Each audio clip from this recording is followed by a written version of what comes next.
when they took you from Africa and they banned you from being called Kunta Kinte, Rasul or Muhammad. That's right. When they took us on that westerly course, then they forced us into their names. Teach. And they called us Smith, Jones, Robinson, Green, Brown, Hogg. A black man called Mr. White. And when we go to China, and we put our passport down, and the Chinese immigration control official looks at that passport and he sees Mr. White, he expects to see a white man. And when he sees the black man, he says, uh-oh, this man doesn't know who he is. But many of us as black people today, we're very foolish people. Because we don't understand why another man gives you his name. Because when he gives you his name, the giving of another's name denotes possession. It means he owns you. As long as you're walking in another man's name, he knows he owns you. You can talk as strong as you like. Yeah, I'm for black, yeah, Mrs. White. Yeah, they're laughing at you. Because they know that when you take another's name, that's why in marriage, in the tradition of marriage, the woman takes the man's surname. Go ahead. And leaves her maiden name, because that taking of the other's name denotes possession. In the event of divorce, you don't walk around with the other man's name. You now relinquish that name because you're no longer with that one. What brings about insecurity is when you have a false concept of yourself. And the false concept of self is white supremacy. They believe that they are better because they are white. And as a result, see, when a man has that kind of silly mentality, Hitler had the silly mentality that the white man, the Aryan, is superior. So then at the Olympics, Jesse Owens kicks up all the Aryans. Hitler is outraged. He's angry. The white man pushing white supremacy. That's why they would cut off our penis when they would lynch us. Penis envy. They're afraid of the black man because of our potency, because of our manliness. Because when you look at the black man, he's a real man. He's strong. So then they would have us as mandingos, fighting one another. That's why even today, they want to be the heavyweight champion of the world. They can't find a white man to do it. So they tried to turn a black man, Frank Bruno, into a white man. They called him the Great White Hope. They're desperate. We're not allowed to play golf. Why are we not allowed to play golf? Because we are inferior. We can't play the game. But let one black man into golf. Then all of a sudden there's a tiger in the woods. And he doesn't just play golf, he becomes the master. We're not allowed to play tennis. Let black people into tennis. We go straight to Wimbledon and win it in 1935. A black woman. Now Venus and Serena, they run out of opponents. They have to play each other. The white people cannot compete on an even playing field. They let us into athletics. You can't run like us. You let us into any field of endeavor, we dominate it.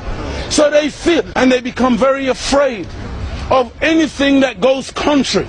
And so every time a black man stands up for black people, Martin Luther King, shot down. Malcolm X, shot down. Patrice Lumumba, shot down. Steve Biko, shot down. Everyone. Nelson Mandela, they locked him up for 27 years.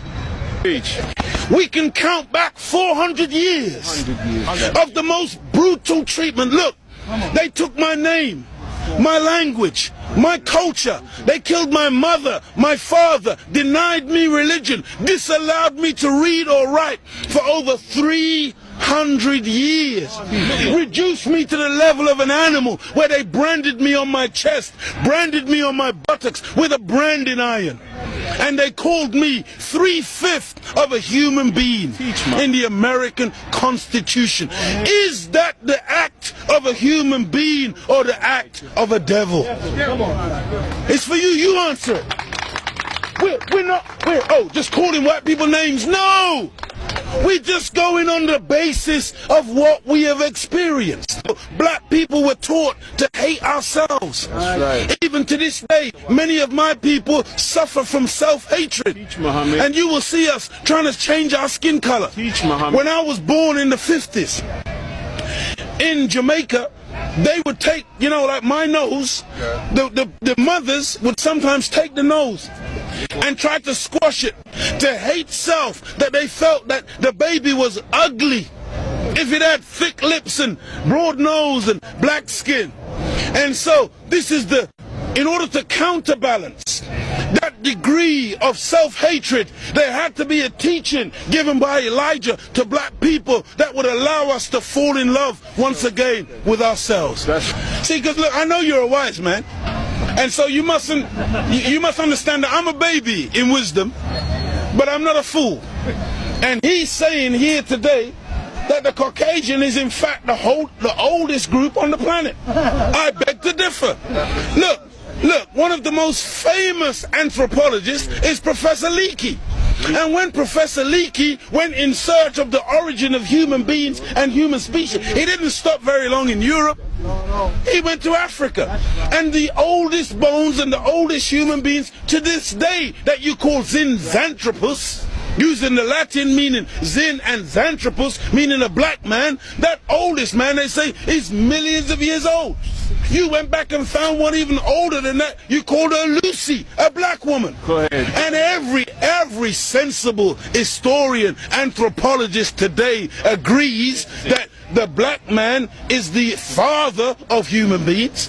Even your geneticist, Mr. Mendel. Go ahead. You have Mendel's law. Go ahead. Mendel says that light eyes are recessive. Light skin is recessive. You can take the recessive, the dark skin is dominant, the dark eyes are dominant. You can take the recessive from the dominant, but you can't get the dominant from the recessive. This is Mendel's law. And so all of your scientists have proved that you can't look. Black is not even a color. That's right. Black is the mother and father of all colors.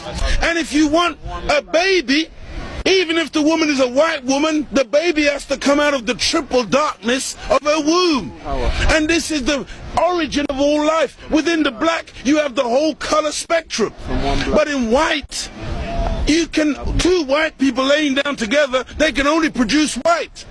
But two black people in darkest Africa can lay down together and produce albino with blonde hair and blue eyes. That's right. Teach, Muhammad. This happens all the time. And so we need to really get these facts correct today and understand that as gray as your hair is, you are listening to your father today. Teach, Muhammad. This is daddy talking. Teach. And we mustn't turn. No, this is true. I'm not mocking.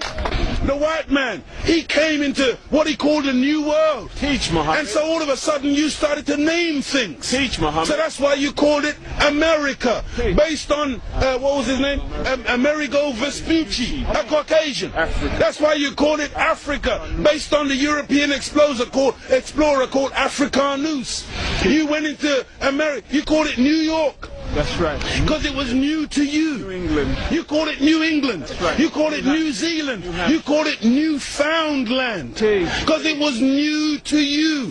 But to us, we were already there. That's why we're called aboriginals. From ab, meaning abstracted from the Father. Muhammad. From God himself. Original, meaning the first. But you won't find Caucasian people calling themselves aboriginal anywhere on the planet. Because you're the new man, Paul Newman.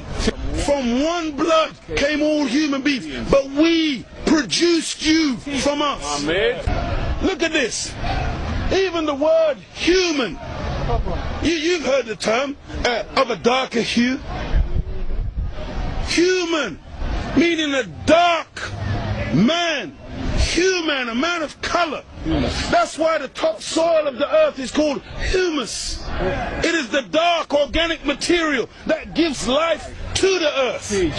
Whenever you take away the dark organic material or you denature it, you're left with white granulated sand. Desert.